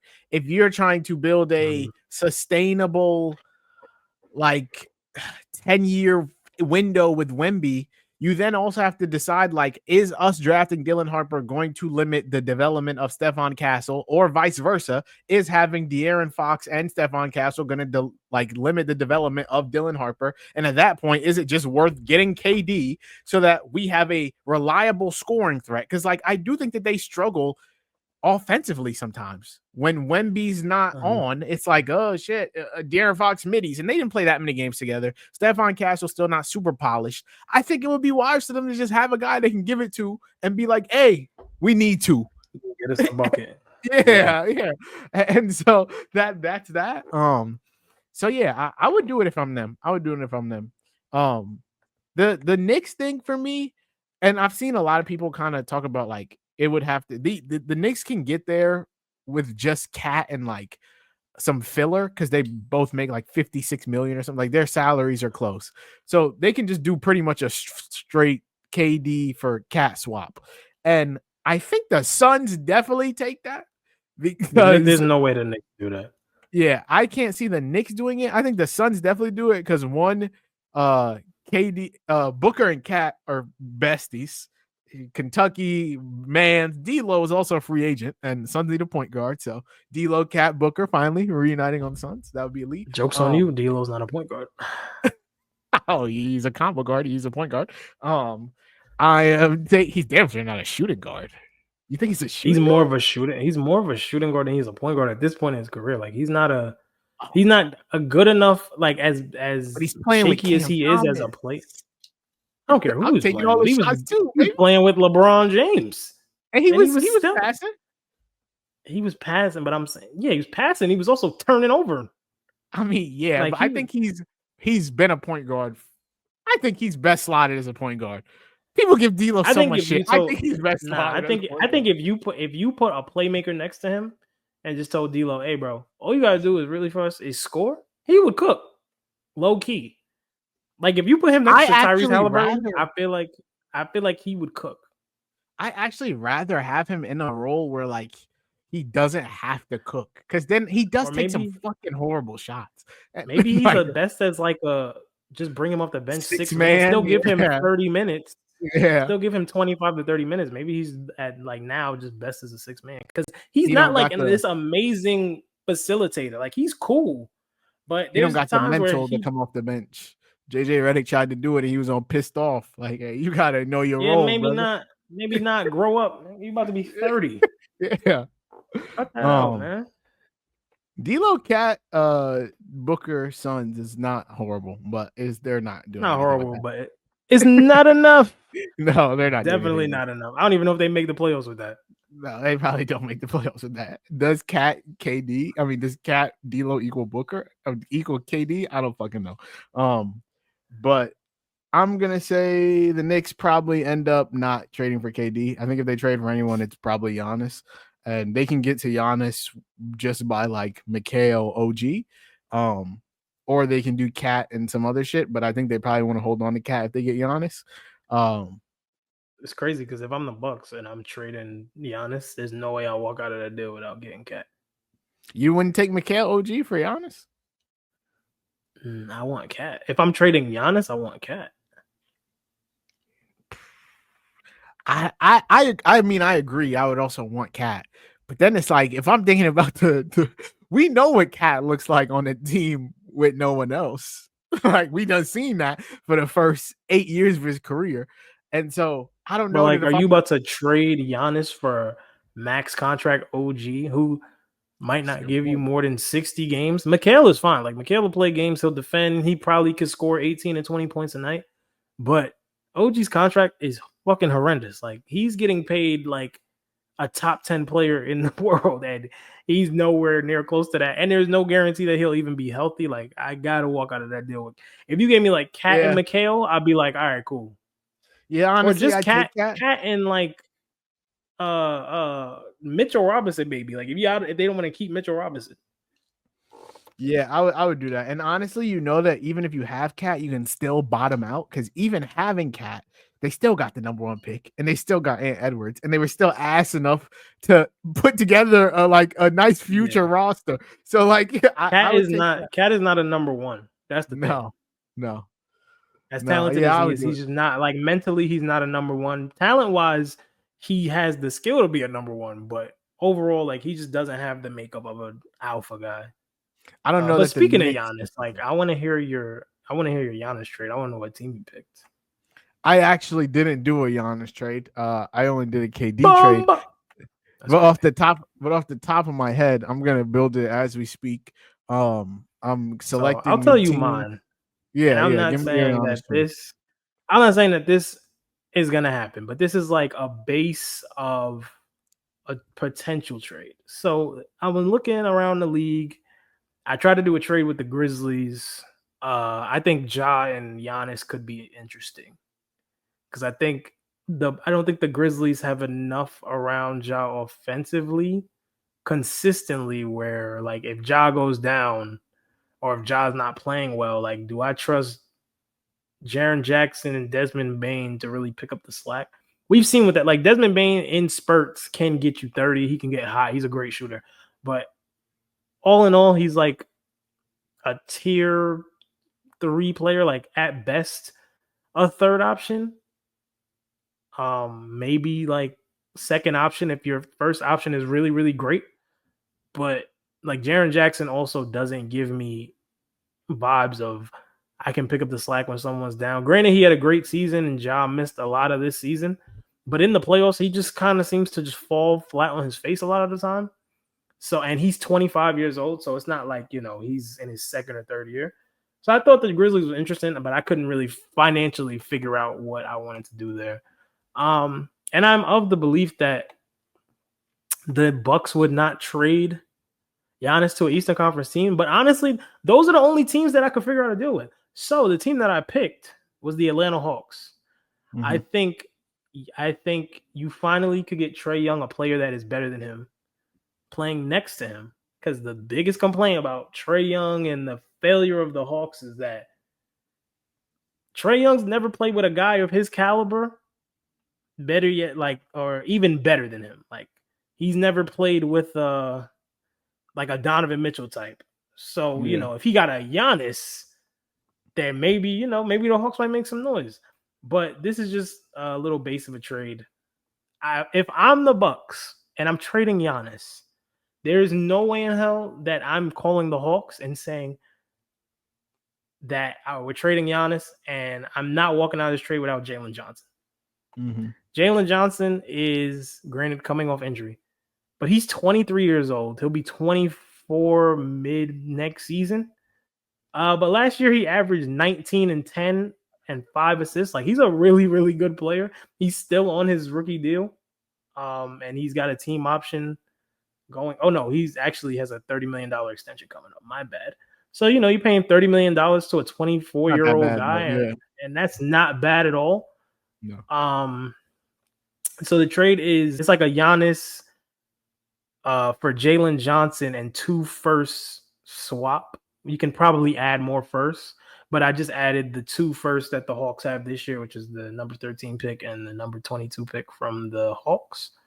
And you add Terrence Mann to max some salary. And, maybe the Bucks say, yeah, we need Onyeka Okongwu too. But honestly, like, I don't see the appeal in that. If Giannis comes over, now you have Giannis, Trae, and no big man.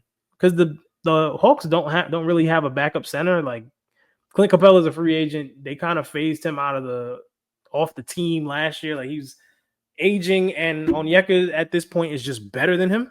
And Onyeka, I would say he's not as good as Jalen Johnson, but I think playing next to Giannis is pretty intriguing. Like, he's one of the better big man defenders in the league, and he's working on his 3-point shot. So, like, in a world where he's your third best player and he's giving you defensive upside, like a defensive player of the year candidate type, or like all defensive team type defense, and you got Giannis next to him playing help defense, you need something like that with Trae Young. Like I can't see how, and you still keep Dyson Daniels, you keep Zachary Ricochet, you keep who's the other guy I'm thinking about? I'm probably trading him away.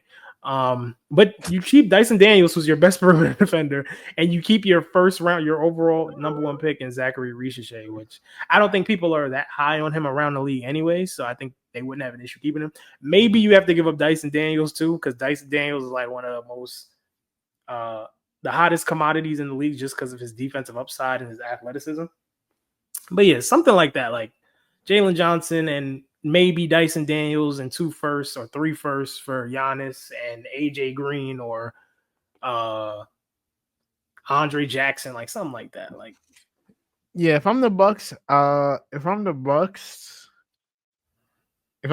want Ricochet and Jalen Johnson. And that's just how that's gonna have to be. And so if they offer Jalen Johnson and Dyson Daniels, you wouldn't take it? And like 3 firsts? I'd probably take Jalen. I need 2 of I need Johnson and 1 of Daniels, Ricochet, Dyson, and Ricochet. whoever they want to give to me. And yeah, I don't know if financially that would work. It might work. Let me see. They gotta feel you could always finesse some salaries, like, but regardless, that gotta be the bulk of the trade for me. Yeah. And then as the problem with the Bucks is they don't have a lot of guys of value that are like tradable. Like Bobby Portis is on a player option. Kevin Porter Jr. is on a player option. Pat Connaughton's on a player option. Kyle Kuzma is dog shit. And then Damian Lillard can't be traded because he just tore his Achilles. So like there's not much the Bucks can do in terms of moving assets around. Realistically, a Giannis trade probably looks like a 3 or 4 team deal just to move money around and people getting the right trade assets. But I think for a team fit, like I would like to see Giannis playing with Trae Young. I would like that too. And like the team that I did, the team that I traded him to, it is a team in the West. It is a team that had a very good season. It is a team that I think could make a lot of noise if they got Giannis. It is the Houston Rockets. I tried that too. I couldn't figure it out, so I'm interested. I have the Rockets getting Giannis Antetokounmpo, and the Bucks getting Jalen Green, Jabari Smith, and Reed Shepherd are the 3 players. And their 2025 first, which is the 10th pick in the draft, and their 2029 first. So basically a top 10 pick, Jalen Green, Jabari Smith, who is 3 years removed from being the 2nd overall pick, Reed Shepherd, who was a lottery guy. Like, you're getting a lot of. They don't even play. The fact that Reed Shepherd doesn't even play is crazy to me. Like, you're getting a lot of good young pieces. If I'm the Bucks, like, I now have Jalen Green to build around. We're not building around Jalen Green, but we have Jalen Green to play basketball. I think Jabari Smith is so good, and the Rockets just do not play him enough. I think he's a good piece to like build around and put in your system. I love the Reed Shepherd. You got the 10th pick in the draft. We got some shit to shake.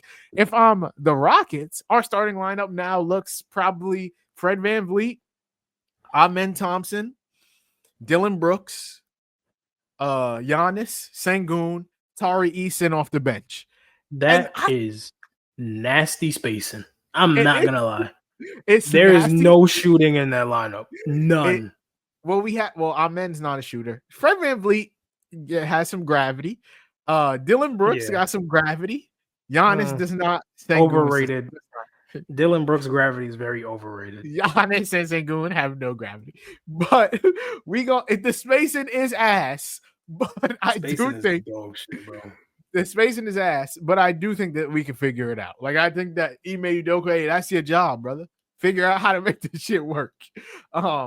And even Dylan then, Brooks this year did shoot 39% from 3. So I get it. He's not horrible. Like, I think that it's not even that much for the Rockets. Like, they hold on to Cam Whitmore. They hold on to Tari Eason. They still have their first next year. They have 2 firsts in 2027. They have 2 firsts. No, they have 3 firsts in 2027. Because they have the Phoenix pick, they have the Rockets pick, and they have the Brooklyn 27 first, which shit, that might be the top 5 pick in the draft. So like, that might be Gilbert Arenas' son. Yeah, or AJ DeMansa, whatever his name is. Yeah, like that might be a very good pick. So yeah, regardless, I don't know if Giannis gets moved this summer. I don't know if I think KD at 98% gets moved this summer. I don't know about Giannis. I think that one's a little bit more up in the air. But regardless, it should be a really fun off season. We said we were going to go 45 minutes, and we went an hour and 55 minutes. So shout out. Shout out to us. Shout out to us. Shut the hell up. Shout out to us. Hope you guys enjoyed the episode. Make sure you subscribe to Run It Up Podcast. Everywhere that podcasts are found. You can find us on Twitter at Run It Up Pod. Leave a 5-star rating and review. You can find us on TikTok at the Run It Up Podcast. Find us on pretty much every platform that you listen to podcasts on. You can find me on Twitter at Najee_Jalaal JSandy45. And yeah, without further ado, I hope you guys have a litty day, a litty night, a litty life. And just like we do in every episode of this podcast, make sure y'all go run it up.